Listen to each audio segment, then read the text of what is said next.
Ja Morant got that dog in him.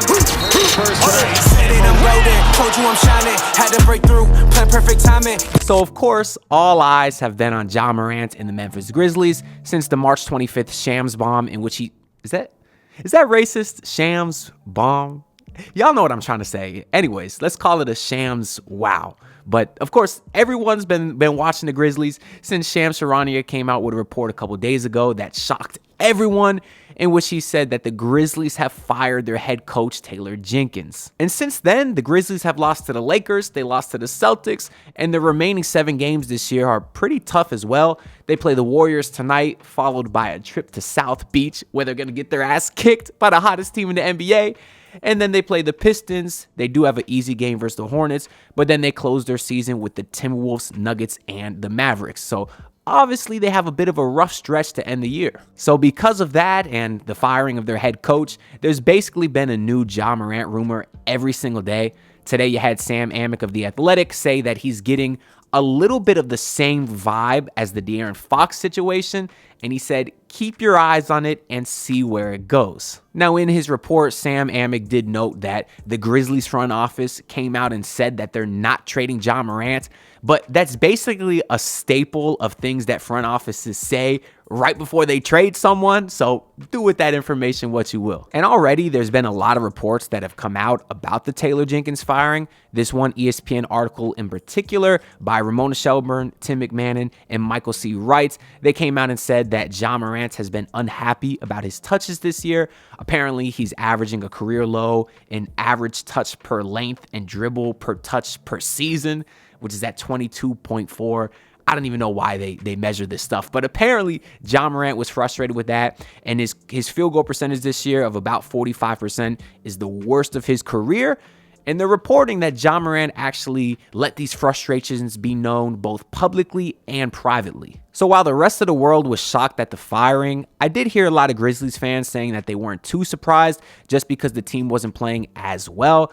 But I did hear some other Grizzlies fans saying that Taylor Jenkins was kind of being used as the scapegoat because it was actually the assistant coaching staff that put this new offensive scheme into place. But to me, the trade was shocking because of the standings and when it happened. Keep in mind, the Grizzlies have lost 2 games in a row since the firing, but even now, they're still 13 games above 500, which is good for 5th place in the West, and they're only 2 games back of the Lakers in 4th, so they have a real shot at a home court advantage in the first round.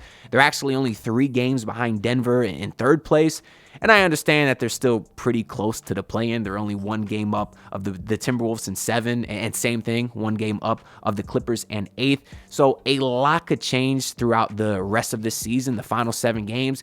And because of their difficult schedule that we mentioned earlier, there is some potential that they actually drop into the play-in, maybe miss the playoffs entirely, and obviously that'll have a drastic effect on the future of Ja Morant. So for the Grizzlies to make this firing at the time with only 9 games left in the regular season is insane, which kind of lets me know that there is definitely something going on behind the scenes. If you remember back to the whole Sacramento Kings situation with Sam Amick saying that he feels the same vibe, remember that the Kings fired Mike Brown just a couple of weeks before the De'Aaron Fox trade, and that firing was definitely a sign that Fox may be on his way out the door. And I know a lot of people don't love Ja Morant. He is having a bit of a down season, which is the 2nd year of his max rookie contract extension.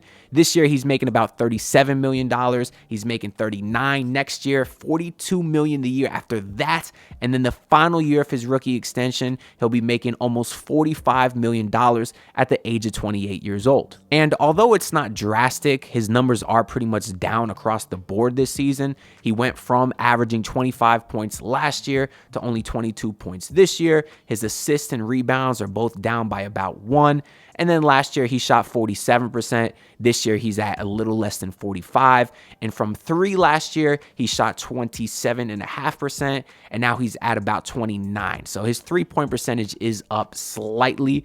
But for the most part, his numbers are pretty similar and definitely close to his career averages as well. So I think clearly the big concern with Ja Morant is more so the availability. Obviously, there's been all kinds of off-the-court stuff, but even excluding all of that, he has been a player that is consistently injured. Considering he's only 6'2", about 175 pounds, and he has the reckless play style that he has, it's not super surprising that he's missed a lot of time over the last couple of seasons. Actually, in his career, he's never played more than 67 games, and that was his rookie season.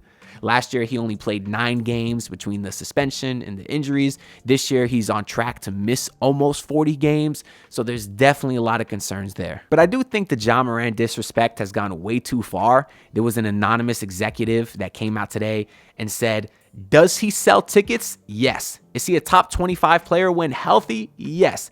But can he win multiple series as the best player? No. Not sure most years you can even win one.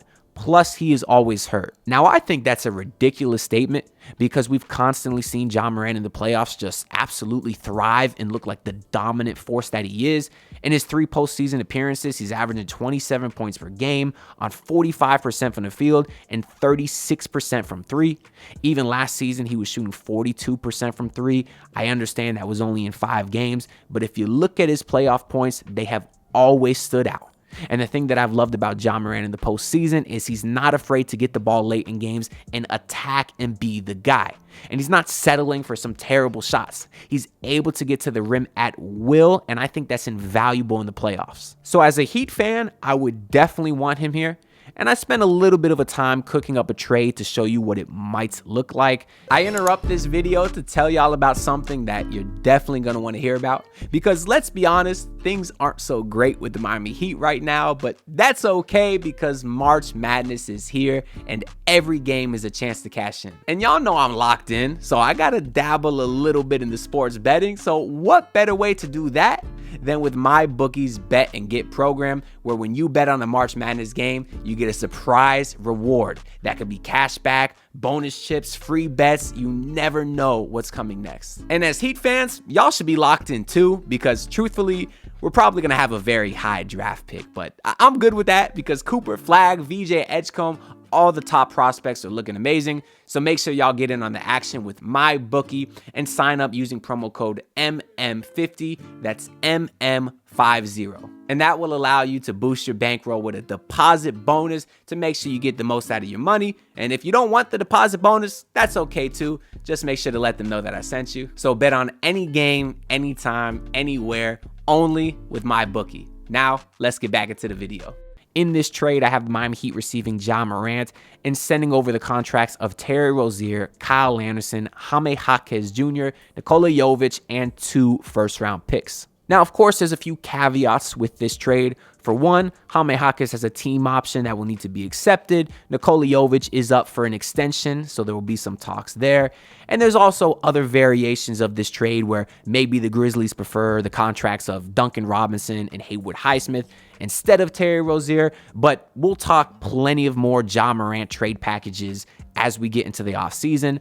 I just kind of wanted to give you an idea of what a trade might look like. Because from the Grizzlies' perspective, I'm not sure exactly what they want. You definitely would think they would want to compete now. So I think they would value players more so than picks. But at the same time, they still have a relatively young team with guys like Desmond Bane, Jaren Jackson Jr., and Jalen Wells. So in this trade, they would be getting both of Miami's tradable first-round picks. Of course, whether we make the playoffs or not this season kind of impacts our draft capital, but they would also be getting a really nice young piece in Nikola Jovic, who I think could help them win now and also build with them in the future.